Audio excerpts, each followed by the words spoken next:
मैं हूं गणेश कुमार और आप देख रहे हैं इंडियन ट्रिब्यून न्यूज़। तो आज हमारे साथ कांग्रेस के डोडा डिस्ट्रिक्ट के वाइस प्रेसिडेंट रणजीत सिंह मनास जी जुड़े हैं और आज इन्होंने बैठक की है जम्मू कश्मीर के मुख्यमंत्री उमर अब्दुल्ला जी के साथ।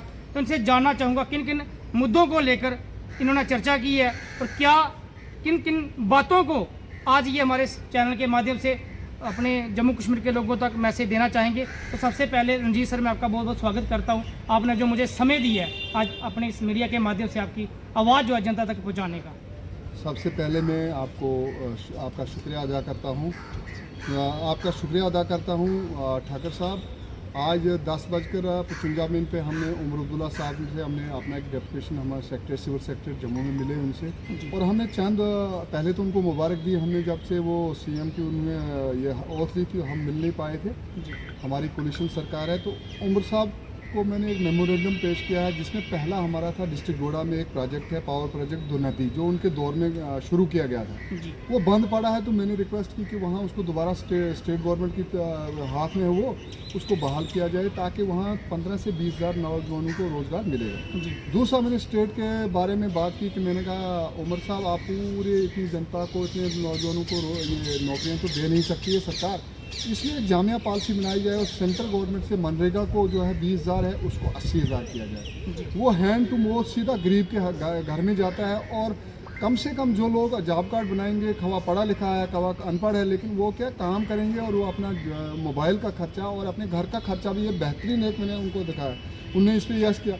तीसरी हमने डिमांड रखी कि एसपीओ की पोस्टें क्रिएट करके ब्लॉक लेवल पे उनको किया जाए, ताकि हम सिक्योरिटी ग्रेड में भी वो मदद दे सकें। एसपीओ ने एंटी मिलिटेंसी बहुत ज़्यादा काम किया और नौजवान बड़े पढ़े लिखे बेकार है, वो भी उन्होंने माना।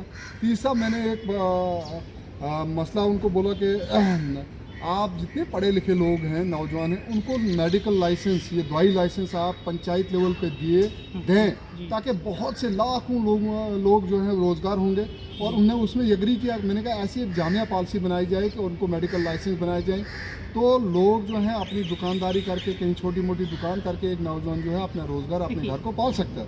चौथी हमने डिमांड की थी कि सेल्फ हेल्प ग्रुप जो इंजीनियर्स का था वो बंद पड़ा है, उन्होंने कहा वो भी हम खोलेंगे।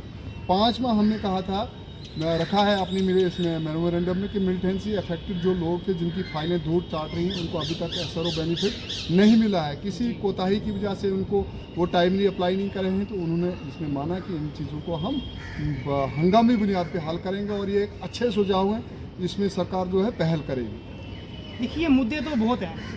डेवलपमेंट की बात करें तो रोडें सड़कें तो बड़ी सरकार बना रही है, लेकिन सबसे बड़ा मुद्दा है अनएम्प्लॉयमेंट का, जो अपने आप गिनाया कि एसपीओ का मसला है, डेली वेजर का है, या कोई ऐसी स्कीमें पॉलिसी जो है सरकार को लानी चाहिए। क्योंकि आज पढ़ा लिखा जो है एमए एमएससी बीएड करके हमारी बच्चियां जो है ना, मतलब लाइफ उनकी स्पाइल हो रही है, फ्यूचर उनका बर्बाद हो रहा है। तो इसको लेकर आप क्या डिमांड करोगे सेंट्रल सरकार से भी और जो अभी जम्मू कश्मीर के अंदर सरकार बनी है? देखिए मैं आपको बात बताऊं, गुजरात के मसला ऐसा है कि सब चीज़ करने के लिए पैसा लगता है। तो मैंने चीफ मिनिस्टर साहब को बोला कि आप सेंटर से बात कीजिए, और वो खराक दिली से अगर आपको पैसा देते हैं तो यहाँ पर जितनी खाली आसामियाँ पड़ी हैं उनको जल्दी से जल्दी आप पूरा करवाएं।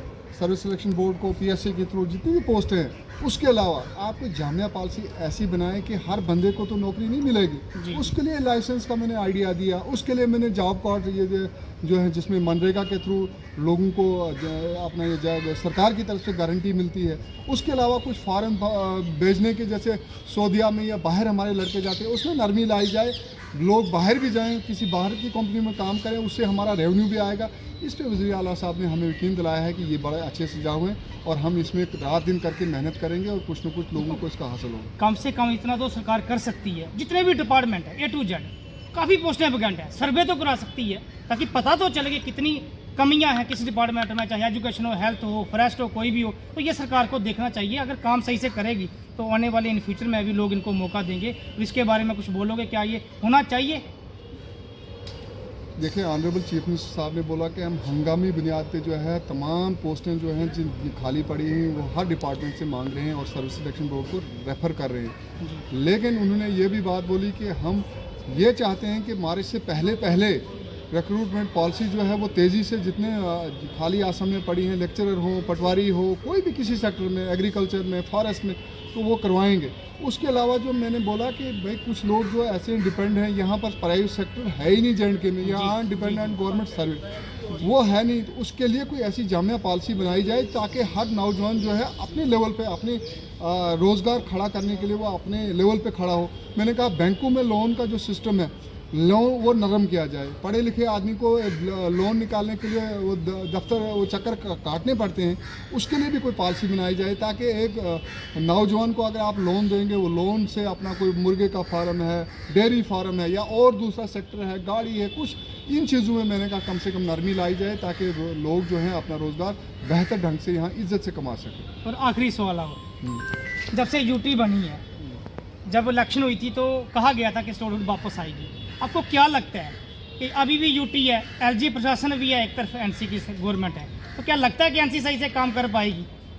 एक तरफ एलजी है, कैसे जब तक स्टेटहुड नहीं आएगा तो पावरें मुझे लगता नहीं है कि आज सीएम के पास सही से पावरें हैं, जो एमएलए जीते हुए हैं क्या उनके पास सही से पावरें हैं कि कुछ सही से कुछ बदलाव आ सकता है? आपको क्या लगता है? देखिए, मैं आपको बात बताऊं कि जब ये यूटी बनी तब भी टाइम लगा, अब इसको स्टेटहुड बनने में भी टाइम लगेगा, लेकिन ऑनरेबल प्राइम मिनिस्टर साहब ने पार्लियामेंट के में भी बोला है, जम्मू कश्मीर के दौरों में भी बोला है।